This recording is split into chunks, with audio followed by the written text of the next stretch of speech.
Salut camarades de la chose ludique, il est sorti, il est enfin dispo, le truc dont on voulait vous parler depuis bien longtemps. On a fait une vidéo sur la chaîne principale pour vous en parler hier et pour vous montrer une partie dans laquelle on joue. Et du coup, j'ai plumé mon plus beau costume d'apparat.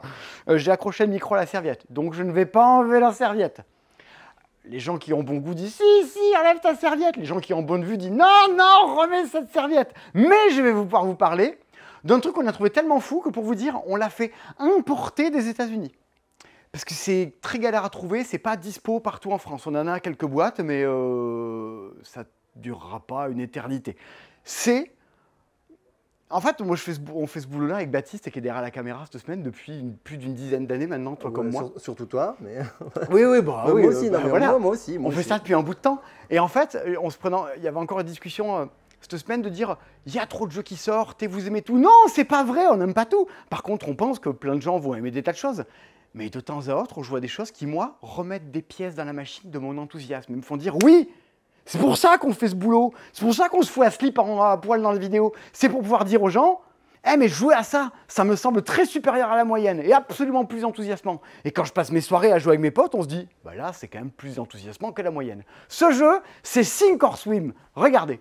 C'est le premier jeu coopératif de natation synchronisée, vous l'attendiez tous, parce que vous êtes tous fans de natation synchronisée, non pas la chanson de Vincent Delerme, quoique, mais le sport qui consiste à se foutre dans la flotte et à laisser dépasser son pied et ses bras au prix d'une musculature et des efforts pulmonaires surhumains. Voici Sink or Swim, le premier jeu coopératif de natation synchronisée. Vous êtes en train de vous dire, mais qu'est-ce qu'il nous fait, le mec du passe-temps? Et il se fout en slip pour vendre un jeu avec des illustrations basiques et un thème étrange. En fait, Sink or Swim, il faut s'imaginer que c'est vachement plus proche de jeu, c'est vachement plus proche de The Crew que de tout autre jeu du magasin. C'est vraiment du jeu coopératif dans lequel notre but est d'établir un plan d'attaque avec nos coéquipiers. Et toute la phase de jeu consiste à dire est-ce que le plan qu'on a prévu va réussir ou pas. Vous savez, en fin d'année dernière, je vous ai pas mal parlé de Challengers. Et d'autres aussi vous ont parlé de Challengers, ça a gagné l'As d'or et c'est bien parti pour gagner le Spiel. Bah parce qu'en fait, il y a un truc très étonnant comme dans Sink or Swim. Challengers, si tu le pitches aux gens, tu vas dire bah, c'est la bataille. Sauf qu'en fait, le jeu, il n'est pas là. Le jeu dans Challengers, il est au moment où tu choisis tes cartes. Et bien, Sink or Swim, c'est pareil. C'est un jeu de rapidité, mais le jeu n'est pas dans le moment où on fait de la rapidité. Le jeu est quand on discute entre les parties. J'enlève ces lunettes qui me donnent l'air absolument ridicule en plus du reste. Ah! Faut faire le bruit de... Ah, je le refais. 3, 2, 1... Sink or Swim. Oh la vache. Ah ben oui, oui. C'est pas à ma taille, ni ces lunettes, ni ce maillot. Chaque fois qu'on va jouer dans Sink or Swim, notre but va être de poser dans un petit plateau de bassin de nage individuel des cartes. Des cartes qui sont des 1 bleu, des 3 verts, des 5 jaunes. Hein, c'est vraiment dans l'esprit une sorte de Uno. Par contre, il faut respecter les consignes que nous demande le jeu. C'est coopératif, on va retourner la carte 1 qui va nous dire « Tous les joueurs doivent poser des cartes de même couleur. » Très bien. Au top départ, on a tous le droit de piocher 2 cartes.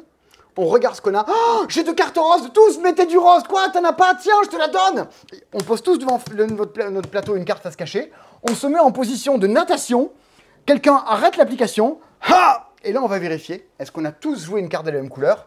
Oui. Bravo, on peut s'applaudir. On s'applaudit. Mais oui, l'application nous applaudit. Et ouais. on va révéler la nouvelle mission. La mission nous dira 2 joueurs autour de la table doivent mettre des cartes sur lesquelles il y a des mains de dessiner. Parce que vous voyez, des fois sur les cartes, il y a des mains de dessiner. Mais parfois, il y a des pieds. Alors là, l'application dit 2 d'entre vous doivent mettre des mains. Tous les autres doivent mettre des cartes sur lesquelles il y a la couleur bleue. Alors on prend nos cartes, on vas-y qu'on mélange, qu'on redistribue, qu'on distribue des cartes à tout le monde. Cette fois-ci, on pioche 3 cartes. Et top départ, c'est parti. Moi si je peux mettre du bleu si vous voulez. Oui, mais du bleu. Devant la case 2, tout le monde doit mettre des cartes avec du bleu. Devant la case 1, tout le monde doit mettre des cartes avec des mains. Il faut, les missions, en fait, comme des mouvements de natation, s'apprennent comme si on apprenait la chorégraphie et se rajoutent les uns aux autres. Et à chaque fois, on n'a qu'entre 20 et 30 secondes pour y parvenir. Comment on fait pour y arriver?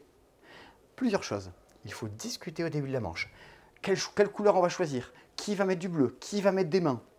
Il peut y avoir des rôles. On peut dire, toi Simon, ou toi Amandine, ou toi Yann, tu es celui qui nous dit quelle est la couleur qu'on doit mettre. Et on va te suivre, on fera le pareil que toi. Et des fois, si vous ne vous en sortez pas, à tout moment, vous avez le droit de dire « Je plonge ». Je plonge, vous jetez 2 cartes de votre main et vous avez le droit de fouiller dans la pioche jusqu'à ce que vous trouviez, du bleu, la carte que vous vouliez pour la poser devant vous.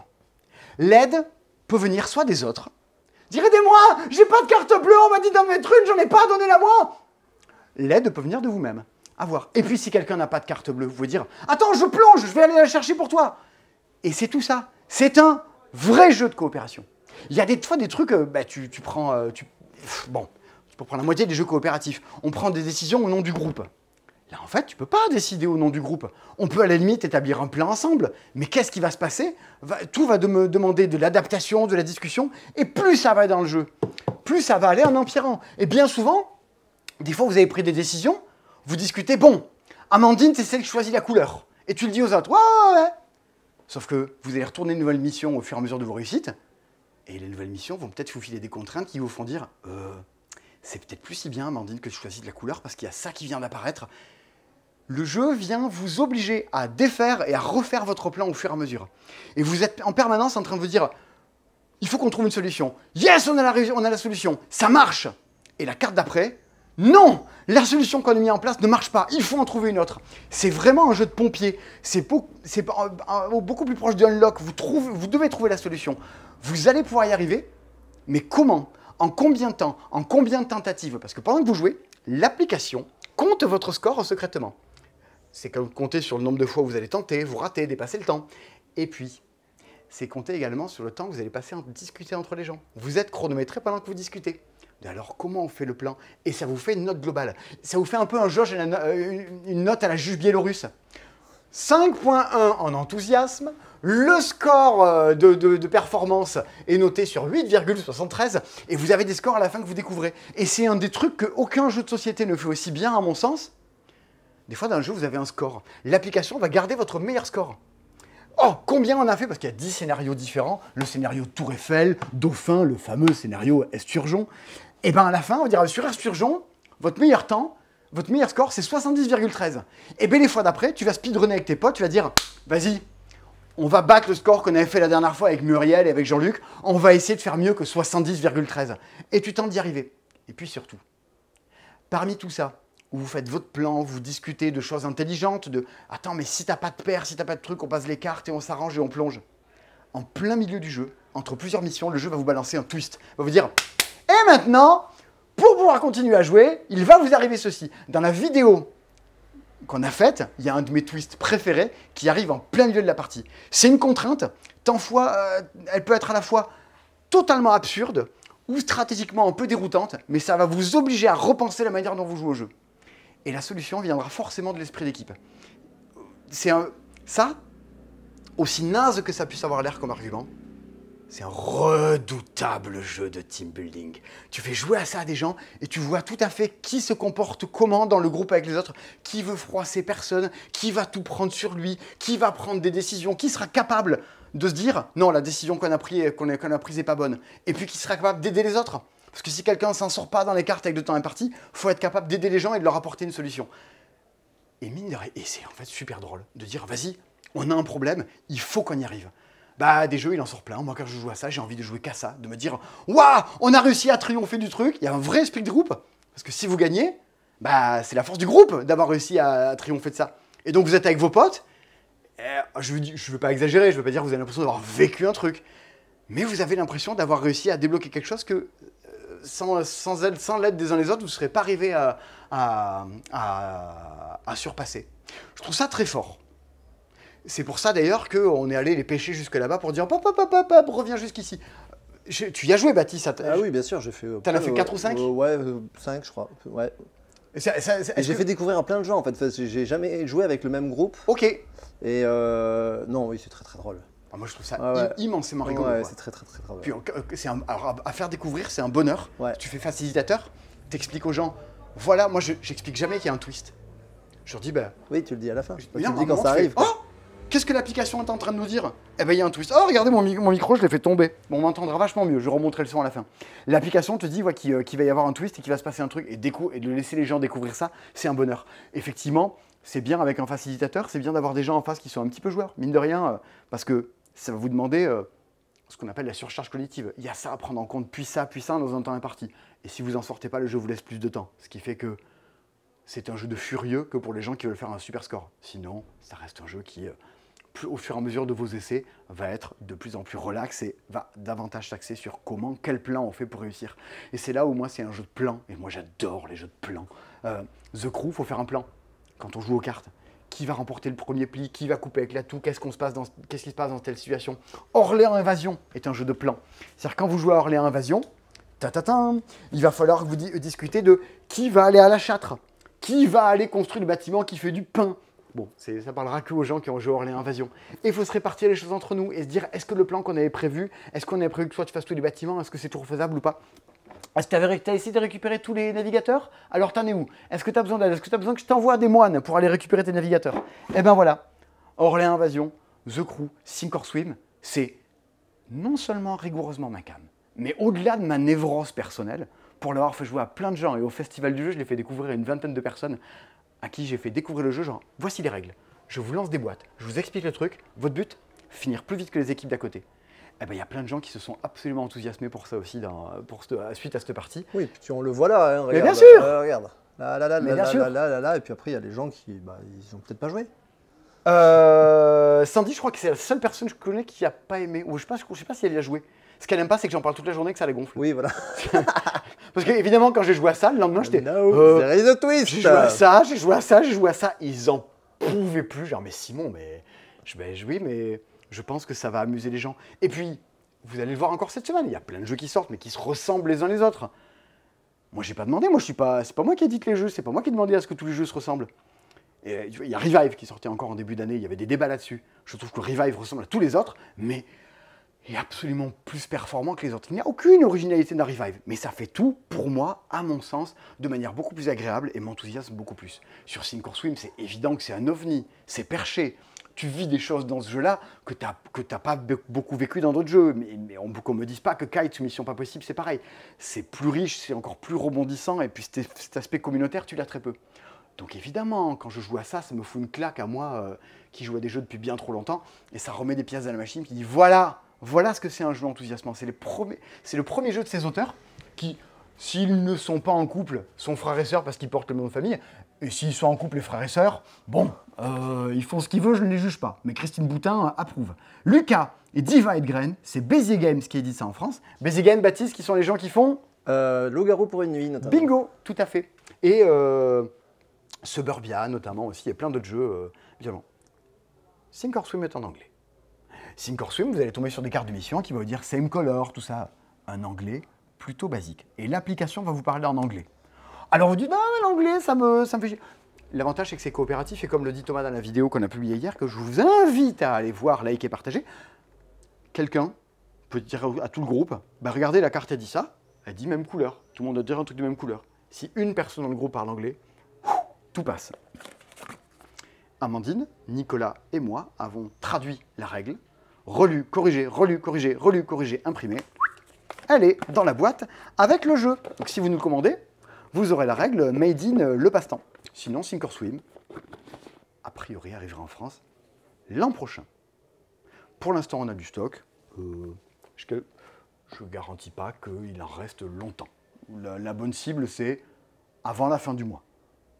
Mais si, comme moi, vous avez joué à Sink or Swim, bah, dites-le dans cette vidéo, allez voir ce qui s'en passe et surtout parlez-en sur les réseaux sociaux de est-ce que vous avez aimé, pas aimé, est-ce que c'est ce à quoi vous vous attendiez? Moi, c'est exactement ce à quoi je m'attends et ça rentre très très haut dans la liste de les trucs qui m'ont le plus enthousiasmé cette année. 3-6 joueurs, c'est aussi bien un 3 qu'à 6, ça coûte du coup 32 € parce que ça coûte un bras, parce qu'il faut l'importer. C'est sûr que l'an prochain, il sera sans doute un chouïa moins cher en français. Du moins j'espère, ou alors sinon c'est qu'on a pris un gros boost d'inflation dans la gueule. Vu qu'il faudrait qu'un jour je m'achète un appart dans la vie, si ça pouvait ne pas trop avoir d'inflation, merci. J'embrasse, bah, banquière. Oh, voilà, c'est Sink or Swim. On peut arrêter là la vidéo, non? En plus, j'ai pas de métro, il paraît qu'il faut que je rentre à pied, tout ça, donc moi ça me va. Bon, et ben voilà, on arrête là la vidéo, on rentre chez nous. Non, il y a encore... Cette semaine, c'est une semaine très calme. Est-ce que tu sais pourquoi c'est une semaine très calme, Baptiste? Non. C'est parce que lundi, c'était férié. D'accord. Et quand il y a un lundi férié, les éditeurs sortent très peu de jeux parce qu'ils ne sont pas sûrs qu'ils arrivent en temps et tout, machin, et que tout le monde soit traité à la même enseigne. Ok. Première chose. Tu vas remettre un t-shirt. Ah ouais, carrément. Parce que niveau micro, c'est pas... Si, ça va, ça va. Ouais, ça va. C'est plus sur le niveau de cringerie du mec qui... Oui, c'est plus ça. Je te suis pas. Je fais Mais si, tu peux me suivre, on s'en fiche. Je vais pouvoir parler de la promo des jeux d'Asmodée pendant le temps que je remets mon t-shirt. Parce que, en ce moment... et pendant tout l'été, il y a des kilomètres de jeux, c'est le nom de l'opération d'Asmodée. Et regardez, ils bradent des kilomètres de jeux. Donc tous les jeux qui sont dans le meuble sont bradés. Toi, c'est-à-dire que si vous en achetez deux... C'est pas bradé. En bradé, j'exagère. Voilà. C'est un excès de langage parce que je fais 3 choses à la fois. Je remets un t-shirt, je regarde mon slip et j'enlève le micro. Mais tous ces jeux qui sont là, si vous venez à un magasin que vous en achetez 2, eh ben, le moins cher des 2 est à 50%. Donc... C'était pas 3 ? Non, c'est 2. Non, c'est 2. Ah, c'est 2. Avant, c'était 3. Ah. Avant, c'était 3 et t'en avais un d'offert. Là, c'est 2 et t'en as un à 50%. Baptiste, si tu devais en acheter 2 là-dedans, tu achèterais lesquels? Paléo. Pandémie, j'ai déjà. T'achèterais Paléo? Pourquoi t'achèterais pas Paléo? C'est rigolo, c'est une blague, c'est un jeu de mots. D'accord, ok. Ah, il y en a derrière aussi. Tu peux disliker cette vidéo que t'es en train de tourner, Baptiste. Si tu veux. Jamaïca, Small World. Après, il y en a beaucoup que j'ai déjà, c'est des grands classiques en fait. Qu'est-ce que j'ai pas? Moi, pas grand chose que j'ai pas en vrai. Moi, j'achèterais, parce que je les ai pas, Gloomhaven, les mâchoires du lion. Ouais. Parce que je l'ai pas encore. Il faudrait qu'un jour je l'achète. Et non, l'hypogramme, je l'ai. Putain, mais ça, c'est l'occasion d'acheter ça, c'est trop bien, quoi. Et je suis d'accord avec Amandine, elle en parle dans la vidéo. Les jeux dans lesquels tu as une application, qui ne sont pas des jeux vidéo, quoi. Il y a un côté challenge, il y a un côté... Ça apporte ce qu'il y a un petit peu aussi dans le jeu vidéo. De battez votre score, améliorez-vous, triomphez des épreuves. Je trouve ça très fort. Mais moi, voilà, ça, si vous n'avez pas, et je pense que c'est hélas beaucoup trop méconnu, l'hypogramme, moi, je vous dirais, l'hypogramme et Gloomhaven, mâchoire du lion, sachez que cette promo marche en ligne. Vous pouvez acheter 2 jeux et le moins cher des 2 vous sera offert. Ah, j'en peux plus. 50%. 50%. En fait, ce truc me comprime le cerveau. Enlève-le. Et plus ça avance, plus je risque de voter Front National. Tellement je n'ai plus de sang dans le cerveau. Bien. Cette semaine, il y a également des nouveautés. Bien. Baladons-nous. La première dont j'ai envie de vous parler, c'est de l'adorable Foxy, le jeu de David Spada et de Stefano Tartarotti. On a vu ça à Cannes. Oui. Ouais. Tu sais qui c'est qui a trouvé ça? Comme ça, qui c'est qui a trouvé ça? En fait, à Essonne, il y a des gens qui sont baladés dans les allées d'Essonne, qui sont allés voir les gens de chez Black Rock pour leur dire « ça, c'est vachement bien, vous devriez signer ça ». C'est des gens de chez Game Trotter. D'accord. Qui ont joué à ça et qui ont dit « ah, éditez ça en France ». Du coup, je pense qu'ils en parleront de Foxy, parce qu'il y a un petit vécu avec ça. Qu'est-ce que c'est Foxy? Foxy est comme Sink or Swim, bien que Sink or Swim laisse du temps, un jeu de surcharge cognitive, de « prends des infos, ouais, puis celle-là, ouais, puis celle-là, ouais, et puis celle-là ». Ouais, et puis celle-là, et puis celle-là. On l'avait vu dans Pictorush. Oui. Tu te rappelles? Oui. T'avais 20 secondes, 20 dessins, bam, grenadine, seringue, prison, lac, bicyclette, top. C'était quoi le mot numéro 3? Hop, tac, 3 points en moins. Il fallait que tu les dessines. Dans Foxy, vous allez regarder les défilés des animaux. Un peu comme Mister France, mais avec des animaux. Tadam! Un cochon. Baptiste, combien y a-t-il de cochons depuis le début du jeu? 1. Baptiste, combien y a-t-il de zèbres depuis le début du jeu? 1. Baptiste, combien y a-t-il de girafes et de chats depuis le début du jeu? Il y a un chat là. 1, 2 du coup. Donc t'écris 2 parce qu'il y a 2 animaux sur la carte. Ouais. Hop, combien y a-t-il de cochons et de poules depuis le début du jeu? 3. Parce qu'il y avait un cochon déjà depuis le début. Et au fur et à mesure, 2. Ce sont 20 cartes qui vont se rajouter. Attends. et vous êtes censé vous dire, alors des chats depuis le début, il y en avait combien? Et vous avez une petite ardoise sur laquelle vous allez noter, il y en a 1, il y en a 2, il y en a 3. À un moment, la carte la plus mignonne de toute l'histoire du monde du jeu va apparaître. C'est Foxy, le renard. Il y a un épisode de South Park sur des animaux filmés en grand angle qui est absolument fabuleux. Ben là, c'est pareil, c'est Foxy, le renard en grand angle filmé. Et là, vous êtes censé dire combien vous avez vu d'animaux différents depuis le début de la partie. À un moment, vous allez même pouvoir vous dire, et là, à un moment, j'ai écrit que j'ai vu 12 cochons et poules depuis le début du jeu. Vous allez pouvoir entourer un nombre de votre grille. Ouais, genre, ça redouble. Cette prédiction, je pense qu'elle est bonne. Je suis sûr. Effectivement, ça vous double des points. Par contre, si vous loupez, c'est 0. Ah oui. À vous, et si vous dépassez même, c'est 0. Ouais. Tu dis girafes, depuis le début, il y en avait 7. Je suis sûr. Il y en avait 6. Blam, 0 points. Si tu mets un peu moins, on se tutoie, tu auras un peu moins de points. Mais au moins, tu auras des points. Tu dis 4 girafes, il y en avait 6, tu as quand même 4 points. C'est mieux que rien, pour le coup. Et bien, tu es là à noter tes trucs. Le public, à qui ça s'adresse? Alors, quand tu joues avec des joueurs, on peut se dire que... Alors, soit on est soit au passe-temps, et je pense que c'est une possibilité. on est très bon en surcharge cognitive. On encaisse, tu vois. C'est bon, on sait encaisser les commentaires sur les réseaux sociaux, les réseaux qui plantent, les gens à la caisse et les pannes informatiques, on sait. Mais sinon, on peut le dire qu'à chaque fois, soit on est très bon, mais on s'en est sorti des scores plutôt très honorables, une sensation de dire « même pas mal, Foxy ». Faites jouer à ça à des gamins ou quoi qui ne se concentrent pas pendant plus de 2 secondes. À mon avis, Foxy, ils vont un peu plus en chier et le challenge sera un peu plus intense pour eux. Ça vaut une 20aine d'euros, je crois. Il y a plein de petites ardoises à l'intérieur, plein de cartes différentes à chaque fois, histoire de faire des apparitions d'animaux différents. Et c'est assez adorable. Quant au nombre de joueurs, ça joue 2 à 6, il me semble, parce qu'il doit y avoir 6 plaquettes à l'intérieur. Un 5. Admirez la précision. Eh ben, 2-3, c'est très bien. Je vais pas jouer à 5, mais vu qu'on joue en simultané... Oui, c'est en simultané, donc il n'y a pas de problème. Tu joues en fonction du joueur le plus faible. Un autre truc qu'on avait vu à Cannes, et moi j'aime bien, mais c'est con, hein, c'est le jeu. Alors si vous êtes moi, des fois il y a des gens qui me disent, dans la vidéo de Thinkorswim, il y a un mec qui dit, moi, je suis maître nageur, donc je vais acheter Thinkorswim. Mais je pense que si vous regardez cette vidéo et que vous êtes moniteur d'auto-école, vous allez acheter Crazy Pilot. Crazy Pilot, c'est lui.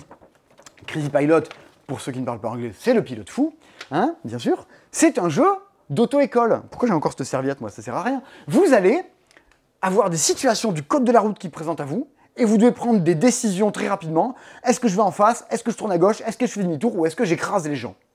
Et il va falloir faire ça très vite. Mais il y a ça. Alors, oui, les gens sont des zombies. Oui. Mais... c'est pas l'écraser, c'est hurler zombie et voilà. Ouais, mais après tu le glisses sous ta voiture. Oui, d'accord. Baptiste n'aime pas les métaphores. Admettons que ta mauvaise foi te permette de marquer un point. Comment ça marche cette histoire? On va dire top départ. Et au top départ, on va tous faire retourner. On a un paquet de 20 cartes. On s'arrête.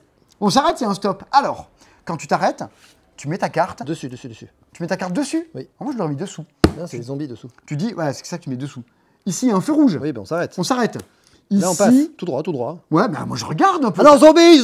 Où ça? Zombie à droite. Zombie. Il faut tous taper sur zombie. Le plus lent prend une carte de pénalité et nous, on peut aller rouler sur le zombie. Là, un zombie. Zombie, là, regarde, il y a zombie, blam. Zombie, paf. Ouais, ils sont bien mélangés. Tout droit, c'est bon, ça passe. Tout droit, ça passe. Bon. À gauche. Là, je bifurque légèrement à gauche. Tout droit. Là, je vais tout droit. Gauche. Là, je bifurque légèrement à gauche. Stop. Là, je fais demi-tour. Demi-tour. Ah oui, pourquoi? Parce qu'il y a un dinosaure. Mais il y a un dinosaure, tu te barres, il y a un dinosaure. Pareil, demi-tour. Demi-tour. Ah non, on s'arrête. Et des fois, tu es là, tu penses que tu fais demi-tour, mais il y a un zombie dans le coin et tu te fais avoir. Voilà. Parce qu'une fois qu'on a passé nos 20 cartes, on va retourner pour savoir. Déjà, c'est le premier à avoir tout terminé qui arrête la partie. Le premier arrête ceci, parce qu'on est tous en train de dépiler en même temps, et pendant que tu te concentres sur ton truc, t'as des cons qui gueulent zombie toutes les 2 secondes et qui t'obligent à taper là-dessus. On devient fou, surcharge cognitive. Et après, on va vérifier. On va retourner nos cartes. Et regardez bien, au début du jeu, sur notre voiture, on a mis... il y a une petite tête de jeu qui nous dit où est-ce qu'on devait mettre les cartes. Les cartes qui nous demandaient de bifurquer à gauche, de bifurquer à droite, d'aller tout droit et de faire demi-tour. Et là, on va retourner les cartes. Celles-ci sont bien placées parce que c'était effectivement des situations du code de la route qui demandaient de tourner à gauche. Celles-ci... ah non! Ah oui, on pouvait aller soit en face, soit à gauche. Donc dans les deux cas, c'est bon.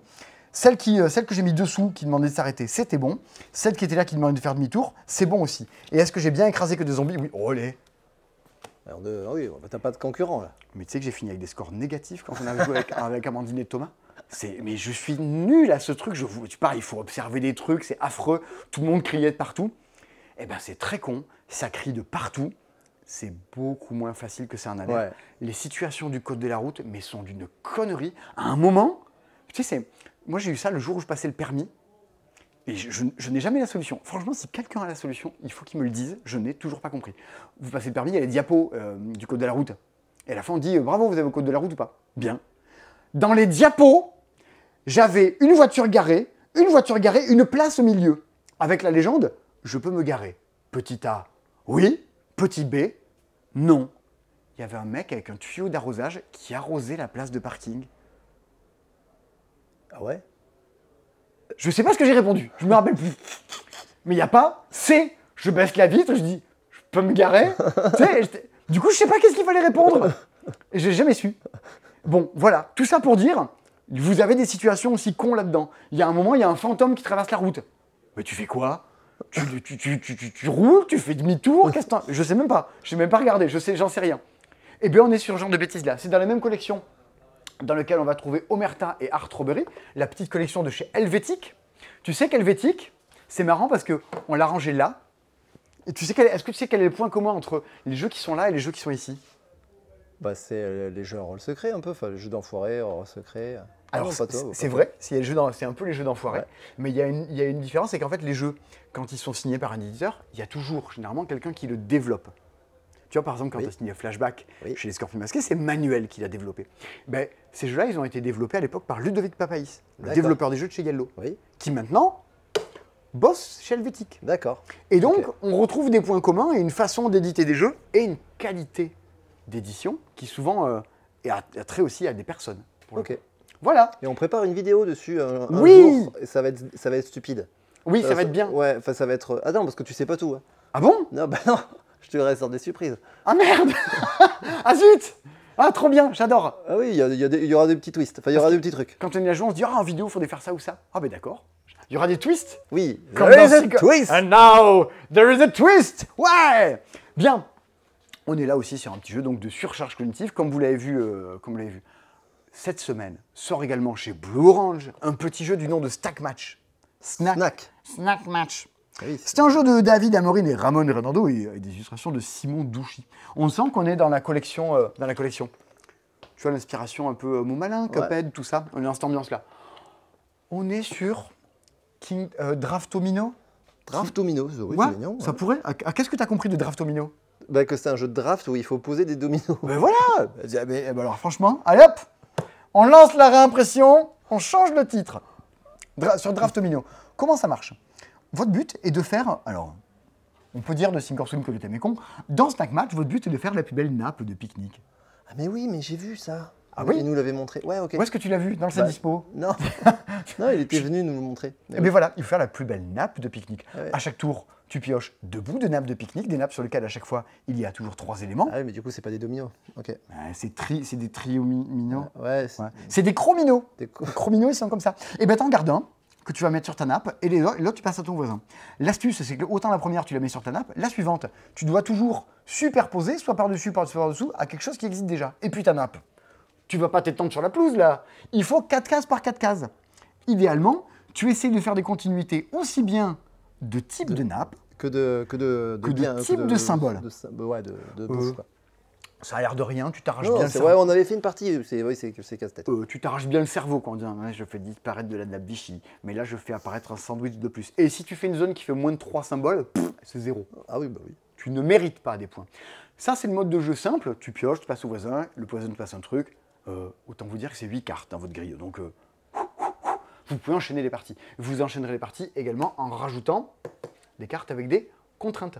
Il y a des sortes de missions et d'objectifs. Faire une ligne entièrement composée de sandwichs, par exemple, pour gagner plus de points. Ou des contraintes, genre ne pas mettre ça à côté d'un autre. Et hop, à vous de marquer plus de points comme ça en fonction. Donc, mode simple, mode avancé.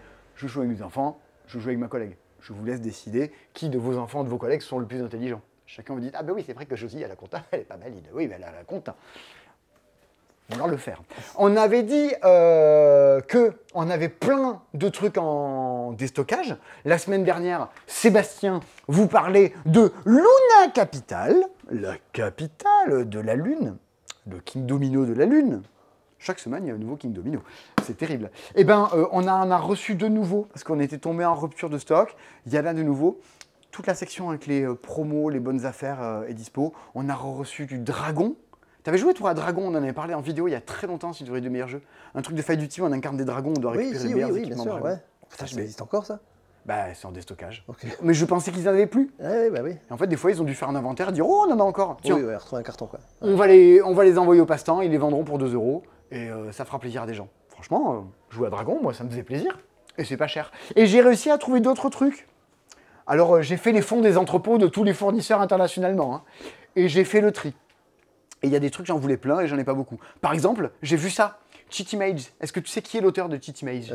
Au graphisme, je dirais Sanji Kanai. Ouais, tu le savais. Ah non, franchement, ah ouais, ah bah, ça ressemble à Love Letter original en fait, c'est tout. J'en ai aucune idée, c'est juste au graphisme. Plus 20 points pour Baptiste, exactement. C'est un des très rares jeux de Seiji Kanai, l'auteur de Love Letter. Et ça reprend donc les graphismes originels de Seiji Kanai. Certains parmi vous connaissent peut-être la version originale de Love Letter. Et ben du coup, ça, je pense en avoir beaucoup. On en a une boîte, donc est-ce que c'est la peine que je me dise que c'est un jeu dans l'esprit de Welcome to the Dungeon, de petits jeux de bluff? Bah, pas vraiment. J'ai retrouvé du League of Six. C'est mon jeu de référence, League of Six. Ah oui, c'est les mecs dans la roue, là. Ouais. Oui, c'est hallucinant. Ah, ce couve, c'est la meilleure couve ever, quoi. Alors, c'est la définition du jeu allemand qui fait flipper. Ouais. Et c'était pas mal, moi. C'est pas une mine de charbon dans la Ruhr du 18e ou un truc comme ça. Enfin, c'est un truc. 1430. Tant de troubles et de mécontentements dans le Saint-Empire romain germanique. Même au plus fort des combats contre les Hussites, la haute Lusace prospère. Cela fait maintenant 100 ans que la Ligue des Six a été fondée. Ce regroupement de 6 villes riches de Lusace s'est formé afin de défendre les intérêts de chaque cité et préserver l'ordre et la stabilité de la région. Et toi, tu incarnes le collecteur d'impôts. Ouais, le collecteur d'impôts. Donc, si vous voulez jouer un jeu sur les impôts de la haute Lusace par Vladimir Sushi, par une édition tchèque, eh bien franchement, c'était pas mal. Faut aimer l'Eurogame et le jeu un peu marron du début des années 2000. Mais moi, j'avais bien aimé. Je crois que ça vaut 12 balles. Ah oui, ça vaut le coup, oui. Ben oui. Plutôt que de regarder juste autant, t'en fais qu'une partie, c'est un Kickstarter que t'as pledgé, que t'as reçu dans 4 ans, donc il y a du plastique à plus savoir qu'en foutre. Bon, bah, tu joueras peut-être que 2 fois, mais il t'aura rien coûté, il aura pas fait chier la planète, et on sera très heureux avec. Ça, j'aime beaucoup. J'ai réussi à trouver du Caylus Magna Carta qui dormait quelque part. C'est l'adaptation en jeu de cartes de Caylus. Caylus originel, pas le Caylus qui a été refait en version un peu plus méchante et dynamique. Non, ce bon vieux Caylus à base de cartes. Et grosso modo, la différence majeure avec Caylus, le jeu de plateau, c'est que c'est plus des bâtiments qui sont dispo pour tout le monde, c'est que tu peux construire en fonction des bâtiments, des cartes que tu as dans la main. Bon, c'est une des grandes références du monde du jeu Caylus. L'adaptation en jeu de cartes, je la trouve très très proche du jeu de plateau, même si elle n'a pas l'aura de cultissime que peut avoir que je vous dirais bien, moi le premier, je pense que même encore à ce jour, Caylus est dans mes 10 jeux préférés de tous les temps. L'adaptation des jeux de cartes est dispo. Elle est en quoi? Devine en quelle langue elle est? Autrichien. L'autrichien, c'est pas une langue, autrichien. Ah bon bah, c'est en néerlandais. En néerlandais. Ouais. Il y a une langue autrichienne? Non, ah ouais, il n'y a pas de langue en Autriche? Ils parlent allemand, les Autrichiens. Bah pas que, je crois. Je me demande s'il n'y a pas une langue autrichienne. Si vous êtes autrichien, dites-le nous dans les commentaires, mais en néerlandais. Il n'y a pas de texte sur les cartes, juste après, il faudra trouver des petites traductions de règles quelque part sur Internet. Mais ça fait plaisir. Sont dispo des extensions de Zombicide au Far West, hein, un peu comme Fievel, mais avec des zombies, cette fois-ci. Voilà. Tu connais Fievel au Far West? J'ai dû voir ça une fois. Quand j'étais petit, je le regardais souvent. J'ai même réussi à te retrouver. Alors ça, c'est pas du déstockage, mais ça se faisait plus et on nous le demande plusieurs fois au magasin. Ah ouais, c'est bien, Créus. Ben oui, c'était bien, Créus. Un jeu coopératif dans lequel tu incarnes un dieu et tu dois recréer le monde en jouant des éléments, mais on ne peut pas savoir qui va jouer quoi. Et si on veut faire des volcans, il faut de la terre, du feu et du liquide. On met tous des cartes affichées devant nous. Est-ce qu'on va avoir mis les bonnes? Il y a des moyens astucieux d'arriver à communiquer sans en discuter pour autant. Et bien du coup, on a réussi à mettre la main sur quelques boîtes de cet ordre-là. C'est du jeu de rôle, c'est un peu plus atypique, mais c'est une jeune maison d'édition qui se lance, c'est français, et le thème, moi, tant qu'à faire du jeu de rôle, je veux jouer à ça, et tous les trucs un peu de science-fiction et médiévaux, c'est pas tellement pour moi, mais un jeu de rôle sur les rhododendrons? Non, c'est un jeu de rôle dans lequel tu incarnes des insectes. D'accord, oui, mais ça existe déjà, ça. Oui, c'est possible. Ouais. Il y a Insectopia, tout ça qui existe. Ouais, mais là, c'est plus, là, c'est des vrais insectes où il y a une... Ouais. Où il y a une dimension fantasy dedans. Oh, un petit peu, mais bon. Après, au-delà de ça, tu as tout le côté édition qui t'explique les insectes, pourquoi il n'y en a plus, pourquoi des députés se disent « Ah, c'est cool, t'as vu, j'ai dit du bien des pesticides à l'Assemblée. Horrible. » Et les règles de jeu, c'est très simple. Ouais, okay. Et au passage, il y a beaucoup d'éléments qui ne sont pas juste des éléments de jeu de rôle. Tu as des cartes, tu as des dés à l'intérieur. Il y a notamment des scénarios qui vont te demander de faire des escapes, des énigmes à décrypter aux autres joueurs. Marrant. Ouais, carrément. Des situations dans lesquelles on va les illustrer. Genre, coucou, il t'arrive ça. Tu vois, tu te fais choper par une toile d'araignée. Et donc, tu as des supports pour t'aider à tout ça. Ok. Donc, ça a l'air très cool. Ben oui, ça m'a l'air assez enthousiasmant, cette petite bêtise. Donc, Roll Time, le jeu de rôle des insectes, et c'est fabriqué en France. Donc, tant mieux. D'ailleurs, en tant qu'à parler à nouveau jeu, nouvelle maison d'édition, Oasis, New Hope. C'est la maison d'édition qui s'appelle Astro Édition. Et c'est leur premier jeu. D'ailleurs, c'est Tribuo qui le distribue. Je dis ça pour tous mes confrères ludicaires qui regardent cette vidéo, que je salue, chers confrères. Eh bien, c'est Tribuo qui distribue Oasis, A New Hope. Alors, c'est un jeu compétitif dans lequel on va essayer de partir dans le lieu qui est la carte 13 et un peu à la manière, je ne sais pas si tu avais joué toi à Expédition Perdue, un jeu coopératif cette fois-ci. Attends, oui, bien sûr. Il faut qu'on joue des cartes. Il faut qu'on joue des cartes qui forment un chemin qui va de 13 jusqu'à 0 devant nous. Pour ça, il faudra qu'on ait les bonnes cartes de compagnons devant nous et qu'on aille le plus loin possible avant la fin de la pioche. Idéalement à 0. Mais il se peut que tu n'y arrives pas trop. Parce qu'à chaque tour, tu peux prendre des cartes du paquet, mettre des compagnons devant toi, avoir les bonnes cartes de chemin pour les poser devant toi et arriver à avancer là-dedans, ou casser les genoux des autres pour leur enlever les compagnons et leur mettre des bâtons dans les roues. Donc on est sur j'essaie de me développer, j'essaie d'embêter les autres au fur et à mesure. Et à chaque fin de manche, il y a des petits bonus en fonction des types de compagnons que vous avez joués et que vous avez devant vous. Donc on est sur une ambiance des sables. De type Mad Max. Ouais, c'est vraiment de la Mad Max. Les illustrations, je crois que c'est... je vais dire des bêtises sur le nom de l'illustrateur. Donc ça, tu vois, c'est les cartes de lieu, c'est le 12 par exemple. Sachant qu'après, tu vois, tu as les 11 qui sont des villes, ça c'est les personnages de départ. Et plus tu vas avancer dans le jeu, tu as même des cartes qui sont des boussoles, qui vont faire office de joker. Tu as des boucliers pour empêcher les autres de venir te casser les genoux à l'intérieur, jusqu'à ce que tu arrives à l'Oasis, la carte 0. Petit jeu de cartes, astucieux, je me développe. Tu as 4 actions à ton tour, autant te dire que ça roule. Et ça coûte une vingtaine d'euros. Nouveau puzzle d'escape, disponible chez Ravensburger. Un puzzle kids, donc cette fois-ci il y a un peu moins d'illustrations un peu moins d'illustrations, un peu moins de pièces. T'imagines? Tous les puzzles font exactement la même taille, mais tu aurais moins de dessins, tu aurais du blanc. Ouais, ça oui. C'est un 20 pièces. Les 980 autres, elles sont coupées, vous ne pourrez rien en faire, ou juste pour les formes, à la limite. Quoi. On a déjà vu pas mal de choses, il reste 2 jeux dont je voulais parler cette semaine. Il y en a un qui est quand même très attendu, qui est d'orge et de blé, dont je vous parle à la fin, et un autre qui est inspiré de ceci. Ceci, c'est une BD qu'un jour, quelqu'un nous a amené au magasin.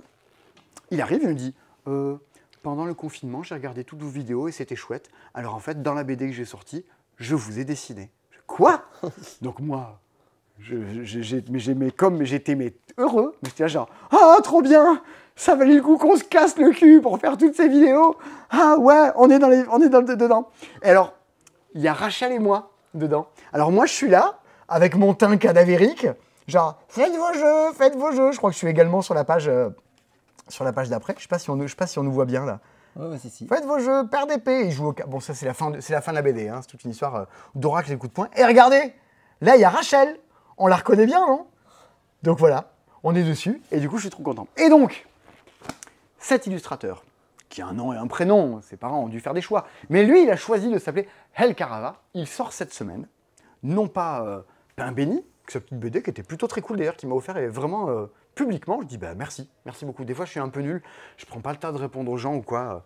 Lisa m'avait envoyé des chocolats à Noël et j'ai pas eu le temps de lui envoyer des messages, je cours partout. Donc il y a des fois des gens qui nous offrent des bières, on dit ah on vous envoie un selfie quand on les boit. Et en fait, je suis pas tout le temps sur mon téléphone, mais je bois toutes les bières et mon cœur brûle d'alcoolémie et de remerciements et de gratitude. Eh bien, il sort cette semaine, suite à un Kickstarter, un Ulule qu'il avait fait, un petit jeu qui s'appelle Deadline, un jeu dans lequel qu'est-ce qu'il est auteur de BD? Eh ben, c'est un jeu dans lequel tu vas créer des BD. On a tous au début du jeu nos petites cartes de dessinateur, des cartes qui sont des projets, et on va venir poser tout autour de notre projet des cartes qui vont dire que notre projet mature et avance un peu. Et comme dans tous ces jeux, à la canardage, à la service compris, à la wasabi, on est là pour casser les genoux des autres et leur empêcher leur projet de se développer. Et comme c'est un illustrateur, toutes les cartes ont des illustrations différentes, des petits... Mais en fait... C'est vraiment un jeu pour personnes qui sont fans de BD. En termes de jeu, ça ne révolutionne rien et ça n'a absolument pas cette prétention-là. Mais regarde-moi un peu toutes ces cartes. Ça, c'est les différentes BD que tu vas pouvoir développer au fur et à mesure. Elles sont trop cool. Et les cartes avec lesquelles tu vas venir, ça, tu joues un coloriste. Hop, plus 3 mois de survie. C'est le temps de survie de ton jeu, de ta BD, en fait, du projet. Et tu as des moins, tout ça. Ça, c'est les dessinateurs qui sont comme dans le monde du jeu. Des gens névrosés qui fument des clopes nus dans leur salon. Hein, regarde. Les auteurs de jeux, ils sont exactement pareils. Théo Rivière, je crois qu'il bosse comme ça. Et ensuite, des dessinateurs qui se rajoutent à ça. Les éditeurs et les éditrices. Regardez, c'est Alain Balaï de Blue Cocker. Il ressemble à ça, à peu près. Et ensuite, donc, tu as toutes les cartes pour venir casser les genoux des autres. Et sur toutes les cartes, en fait, tu rentres dans un atelier d'artiste. Grâce à de passionnantes discussions, ton esprit créatif est en ébullition. Avec des illustrations un peu cool à chaque fois, des petits effets en main. Bon, c'est absolument charmant. C'est vraiment une œuvre de collection pour non seulement ceux qui aiment le boulot de création que peut faire El Carava en BD, et tous les fans de BD et de jeux auxquels tu joues entre potes, absolument sans prétention. Et ben je suis très content que ça puisse exister. L'autre jeu qui sort cette semaine dont vous voulez parler, est un truc qui était quand même assez attendu. À Essen, je crois que ça avait pas mal fait parler de lui. Tu avais déjà entendu parler, toi, avant qu'il soit édité en français? Non, mais moi je l'ai vu à la journée pro. Tu l'as vu à la... Ah non, il y a 2 jeux! Ah, tu parles pas de celui-là? Mais je vous en parlerai après. D'abord, je vais parler d'un autre, de Roll and Bump. Ah, mais oui. Roll and Bump. Je savais pas que c'était cette semaine. Si, ça sort là. C'est un jeu qui a le bon goût d'utiliser la tapisserie de Shining pour le mettre sur des cartes de jeu. Dans l'idée, on est sur un jeu des Yams des familles, vous allez piocher des cartes d'un sac, les jouer, les lunettes ne sont pas fournies avec, et vous allez tenter de faire des combinaisons de Yams en plaçant vos dés sur les cartes au centre de la table. Les cartes vont vous dire, ici il faut mettre des 3, ici il faut mettre 4 numéros qui se suivent, ici il faut mettre une paire. Alors vous allez jeter vos dés jusqu'à 3 fois, les poser sur les cartes, ouais là j'ai un 3, là j'ai une paire. Sauf que la carte, vous ne la remportez pas. Hop, tout le monde joue entre-temps à se poser sur les dés. Vous la récupérez si personne n'a réussi à vous battre. Admettons sur cette carte qui vous dit tiens, il faut faire une paire. Vous avez mis une paire de 3. Si quelqu'un à son tour fait une paire de 4, il se met dessus, vous dégagez. Et là, cette personne, il a posé sa paire de 4, on va essayer de faire une paire de 5 pour l'en dégager. Si vous arrivez à faire une paire de 6, elle est pour vous. Mais vous coincez la carte pendant un tour, c'est une carte du marché qui ne réapparaîtra pas pour les autres. Des piles. En fait, quand on gagne les cartes, on libère la carte qui est en dessous pour les autres joueurs, qui maintenant vont pouvoir compétiter pour les récupérer. Ça plaira à tous les amateurs de Yams, de mille sabords, de jeux dans lesquels on s'affronte un peu les uns les autres. Reste que la boîte est un peu grande. Là, vraiment, on sent que si vous êtes un adepte de « je prends des boîtes de jeux, je les recompacte pour les mettre dans des sacs », allez-y, vous pouvez faire ça sur Roll and Bump. Il m'est d'avis que le format aurait mérité sans doute d'être un peu plus compact. Une fois qu'on a dit ça, moi qui suis un grand fan d'un jeu de dés qui s'appelle Risk Express, on retrouve ces sensations-là de « j'ai fait cette combinaison, mais moi je vais t'attaquer pour te la piquer ». Je ne dis pas une seule seconde que ça soit aussi fabuleux que peut être Risk Express, qui est mon jeu de dés préféré. J'espère un jour on réentendra parler. En attendant, vous allez gagner des cartes, marquer des points, et en plus, vous avez vu, les cartes ont des points. Si vous réussissez à récupérer des cartes avec des numéros qui se suivent, vous avez encore plus de points, donc à vous aussi de regarder ce que font les autres. Cette carte est toujours dispo, elle vaut 15 points, mais faut faire une quintuple pour se poser dessus. C'est pas gagné. Bien, Roll and Bump se joue de 2 à 5, un autre jeu qui joue à 2, et celui dont je parlais à Baba à l'instant, c'est d'orge et de blé. Et de dos. Et de dos? Oui, il est magnifique. Ah, oui, ils ont hésité à l'appeler d'orge et de dos. Est-ce que c'est mieux? Oui. Ah. Ils ont eu quand même le mérite de franciser le nom et pas de l'appeler pain et bière. Beer and bread. Son nom anglais, c'est pain et bière. Ouais, mais c'est ce qu'on appelle, tu vois, c'est la différence de quand tu fais appel à un traducteur quand même. Oui. Tu vois, les règles de Thinkorswim, il y a plein de lignes que j'ai rajoutées, enlevé des tournures de phrases que j'ai complètement refait. J'ai tout.